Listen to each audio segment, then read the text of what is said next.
I'm Dr. Christy, and this is Climbing Fish Parenting, practical parenting strategies in 20 minutes or less. I'm a psychologist and behavior analyst, and I work with exhausted, overwhelmed parents who feel like they've tried everything and nothing works. If you're listening to this while folding the laundry, hiding in your car, or wishing bedtime would just end already, you're in the right place. Today, we're talking about why your teenager looks like they don't care, and why that's almost never actually what's happening. Ready to transform your parenting journey? Let's dive in. Let me tell you about a parent I worked with, and I want to be clear up front, as I always am, that what I'm about to describe is a composite. This represents patterns I see constantly across families, not any single child or parent. But I promise you, if you have a teenager who is wired differently, something in this is going to sound very familiar. This mom, I'll call her Sarah, came to me because her 15-year-old son, who I'll call Marcus, was failing 2 classes. Not because he didn't understand the material. His teachers said he was one of the most engaged kids in the room. He participated in discussions. He aced tests when he studied.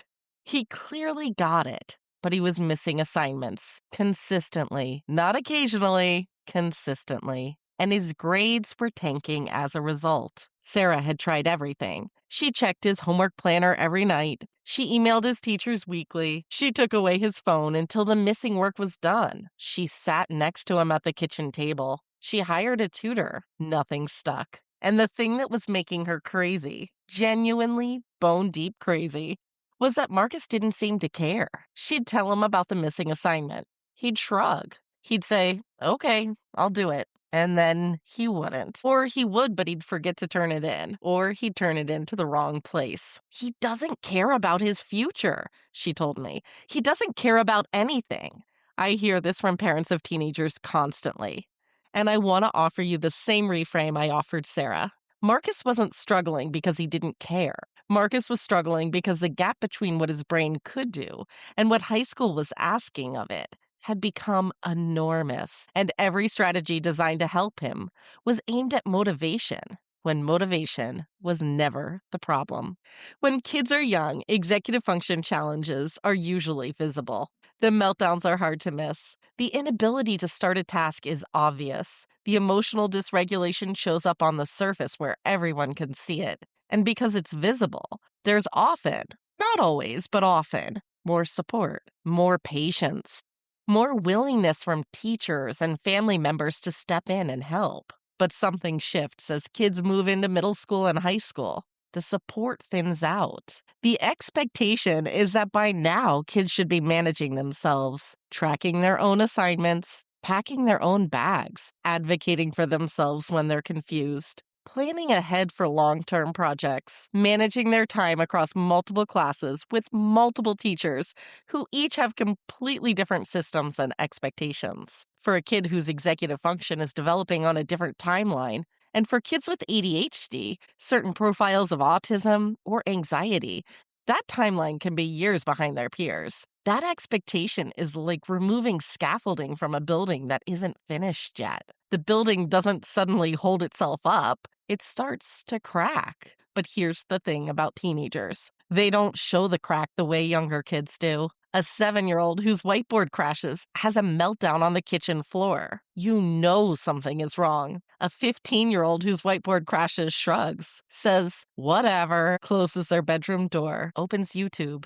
It looks completely different from the outside. But the internal experience, the overwhelm, the inability to find the starting line, the genuinely depleted cognitive system is the same thing, just wearing a different face. And when you respond to the face instead of what's underneath it, you end up having a conversation about attitude when the real conversation should be about capacity.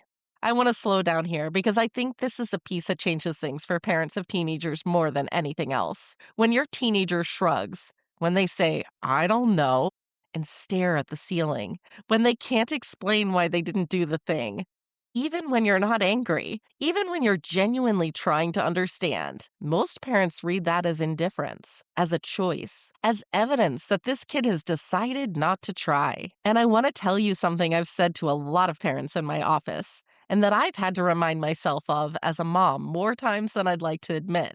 I don't know is often the most honest answer they have. Working memory and cognitive load don't just affect the ability to do tasks, it affects the ability to explain yourself. Think about what explaining yourself actually requires. You have to retrieve the memory of what happened. You have to organize it into a sequence that makes sense. You have to put it into words. You have to anticipate how those words will land. And you have to do all of that while managing the emotional weight of a conversation that, no matter how calm you're trying to be, already feels like an interrogation to a teenager whose nervous system is wired differently. That's a lot of whiteboard space, a high tide, on a board that's probably already full. So when you push for the explanation, just tell me why.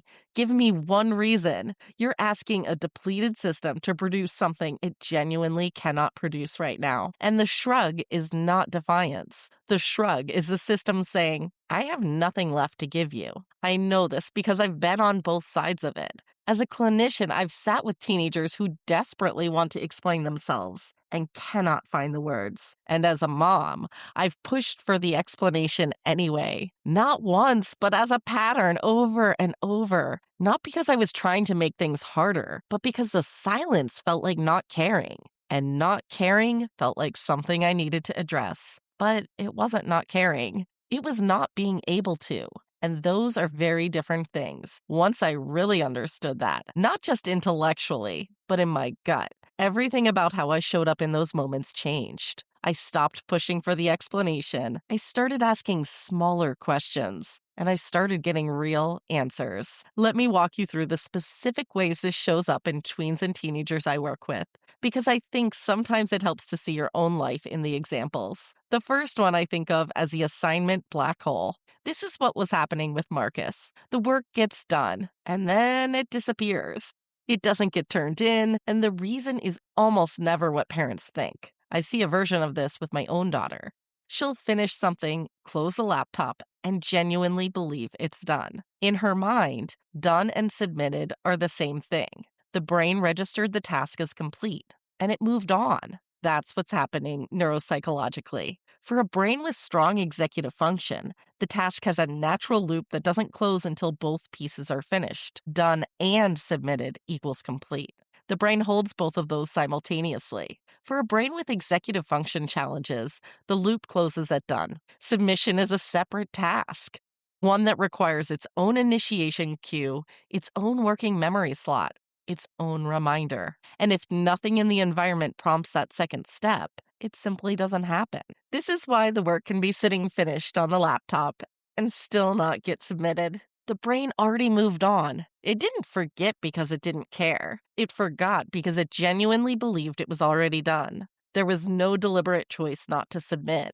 The brain just closed the loop too early. The second pattern is what I think of as a procrastination spiral. Your teenager has a project due in 2 weeks. You mention it on day 1. They say they know. Day 12 arrives. They haven't started. And the thing I want you to understand, the thing that almost nobody sees, is what was happening in those 12 days. Every time they thought about the project, and they did think about it, probably multiple times, their brain ran into the same wall. The task is too large and too unstructured to initiate. Where do I start? What do I do first? How long does it need to be? Do I need sources? Each of those questions is a demand on working memory and cognitive load. And instead of sitting with the discomfort of not knowing how to start, each of those questions is a demand on their executive functions. And instead of sitting with the discomfort of not knowing how to start, which for a brain wired differently can feel genuinely catastrophic, not just mildly uncomfortable, the brain redirects to something safer. YouTube, games, talking to friends. Not because those things are more important, because they're cognitively safer in that moment. The brain goes where it can succeed when it can't find the starting line for the thing it's supposed to do. And by day 12, the combination of time pressure and accumulated guilt makes it even harder to start. Because now the emotional weight is on top of the cognitive load. The board is fuller than ever. And the crash, when it comes, looks like drama. But it's been building for 12 days of invisible effort that nobody saw. The third pattern is the one that breaks my heart the most. I think of it as invisible effort. Your teenager is trying. They are working hard, but none of the effort is visible to you because all of it is happening internally and it's not producing the output you're looking for. I watched this with my own daughter. Because of the flexibility in how we've structured her learning, I've had a front row seat to something most parents only get glimpses of: what happens when the environment is calibrated to match how her brain actually works.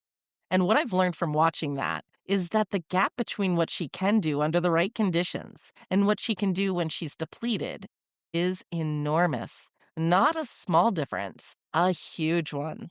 Most parents of kids in traditional school settings see this gap too. They just see it on the other side of 3 p.m. because school is doing what school does, holding a lot of kids with a lot of different needs inside a structure that has to work for everyone at once. Teachers are doing heroic work within that structure. And even so, for a child whose brain is wired differently, 6 hours of that, 6 hours of managing the sensory environment, the social dynamics, the emotion regulation, the transitions, the unexpected costs something significant. And when your child walks through the door at the end of that day, the gap shows up.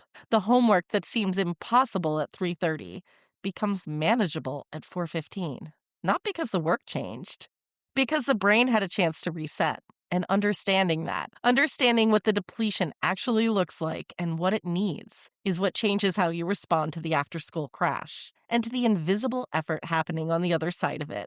And for us, that didn't happen by accident. It happened because I understand what the whiteboard costs her, and I've made decisions accordingly. But even so, there are days when she hits a wall mid lesson. She's present, she's engaged, she's clearly trying, and then something shifts. Her eyes go a little flat, the responses get shorter. The task that was possible 20 minutes ago suddenly isn't anymore. And sometimes she powers through. She finishes what needs to get done, but the moment it's done, she's gone. Not in an attitude way, in a depleted way. The kind that needs quiet and space and no more demands before it can come back online. For parents of kids in traditional school settings, this often shows up the moment they walk through the door. They held it together for 6 hours in an environment that costs them everything. And the moment they're home, the moment they're somewhere safe, the system releases, the crash happens, and it looks like nothing. Lying on the floor, staring at a phone, refusing to talk. But it's not nothing. It's recovery. And it's happening because the effort that was invisible all day finally has somewhere to land. The fact that your teenager falls apart at home and holds it together at school is not evidence that school is fine and home is the problem. It's evidence that home is where they feel safe enough to finally let go. That is a good sign about your relationship. I know it doesn't feel like one, but it is. I want to be honest with you about something because I think it matters. When I describe these patterns to parents, the first response is almost always relief. Oh, that explains it. That's what's been happening. And then, almost immediately, the second response: okay, but they still have to do the work. The assignment still has to get submitted. The project still has to happen. I can't just let it go because their whiteboard's full. And you're right. I'm not suggesting you do that. What I'm suggesting is that the approach needs to change when the understanding changes, because most of the strategies parents use with teenagers are fundamentally motivational. Take away the phone, add a consequence, appeal to their future, remind them of what's at stake, try to make them care more. And those strategies don't work, not because your teenager is uniquely broken, but because motivation is not the problem. The executive function infrastructure that would allow motivation to translate into action is the problem, and you cannot motivate your way around a structural gap. Think about it this way: if somebody has a broken leg, you don't solve the problem by asking them to care more about walking. You give them a crutch, not because you've given up on them walking independently. Because right now, the bone isn't healed, and asking them to walk without support isn't building anything. It's just creating more pain. Your teenager's executive function is still developing. For many wired differently kids, that development is happening on a longer timeline than their peers. The executive functioning of a 17-year-old with ADHD might functionally be operating more like that of a 13 or 14-year-old. That's not a life sentence. But it does mean that what they need right now isn't more pressure. It's better scaffolding. And the scaffolding can come down. piece by piece as the internal structure develops. But pulling it away before the structure is there doesn't build resilience. It just creates more crashes. Let me make this concrete, because match the support to the brain is a useful concept. But what you actually need is to know what that looks like on a Tuesday night when everything is falling apart. For the assignment black hole, the fix is almost never more reminders. It's building an external trigger specifically for the submission step, a phone alarm that says, submit what's done, not do your homework. Just submit what's done. Because for a kid like Marcus, for my own daughter, the work is often already done. The submission is a gap. The brain's internal loop closes too early, and an external cue can close it the rest of the way. For the procrastination spiral, the fix is reducing the size of the starting line until it's small enough to step over, not start your project, not even outline your project. Just what is the first sentence? One sentence, literally one sentence, because the brain can almost always initiate one sentence. And once it initiates, once the starting line is crossed, momentum becomes possible. But you have to get across the line first. And right now, they can't find it on their own. For the invisible effort, the fix is giving the whiteboard time to clear before you add anything to it. Not as a reward, as a recognition that the system has been running at capacity all day and it needs to reset before it can run again. 15 minutes of nothing, 30 if they need it. No questions you've been saving, no conversations about the missing assignment, just space. And for the I don't know moment, instead of pushing for the explanation, try asking a smaller question. Not, why didn't you do it? Just, what got in the way? It's a subtle shift, but it's a much smaller cognitive task. It opens a door instead of putting them on trial. And sometimes, not always, but sometimes, you'll get something real back. Something that tells you exactly where the gap actually is. Here's something I want you to sit with this week. When you think about the support you're currently providing your tween or teenager, the reminders, the check-ins, the structure, I want you to ask yourself 2 questions. First, is this support actually matching what their brain needs? Or am I using approaches that were designed for neurotypical brains and wondering why they're not landing? And second, this one is harder. When I provide support, am I doing it in a way that builds something over time? Or am I doing it in a way that just gets the task done today? Those are not the same thing. And the difference between them is something I've been thinking about a lot lately. Something I'm going to be exploring more deeply in my next free training, which is coming in early May. This week, when your tween or teenager shrugs or says, I don't know, or seems checked out, instead of pushing for the explanation, try asking, what got in the way? Just notice what comes back. You don't have to do anything with it yet. Just practice asking the smaller question and see what door it opens. All right, that's it for today. The executive function gap doesn't disappear when your child becomes a teenager. It hides. It changes shape. It starts looking like apathy and attitude and not caring, and it's so easy to miss what's actually underneath. But now you know what to look for. The shrug is not defiance. The I don't know is not dismissal. The procrastination is not laziness. It's a system doing the only thing it can do when the whiteboard is full. It stops. And now you know what full looks like. If this episode resonated, if you heard something today that made you think of another parent who's in the thick of this, who's been told their teenager just needs to try harder and is starting to believe it, please share it with them. This is exactly the kind of episode that lands differently when someone sends it to you and says, I thought of you. So be that person for someone this week. That strategy I just gave you, it's the whole climbing fish philosophy in action. There's a quote, everybody's a genius. But if you judge a fish by its ability to climb a tree, it will live its whole life believing it's stupid. Your kid isn't broken. Your parenting isn't broken. Sometimes we're just asking our fish to climb trees. That's what we fix here. I'm Dr. Christy, and I'll see you next week.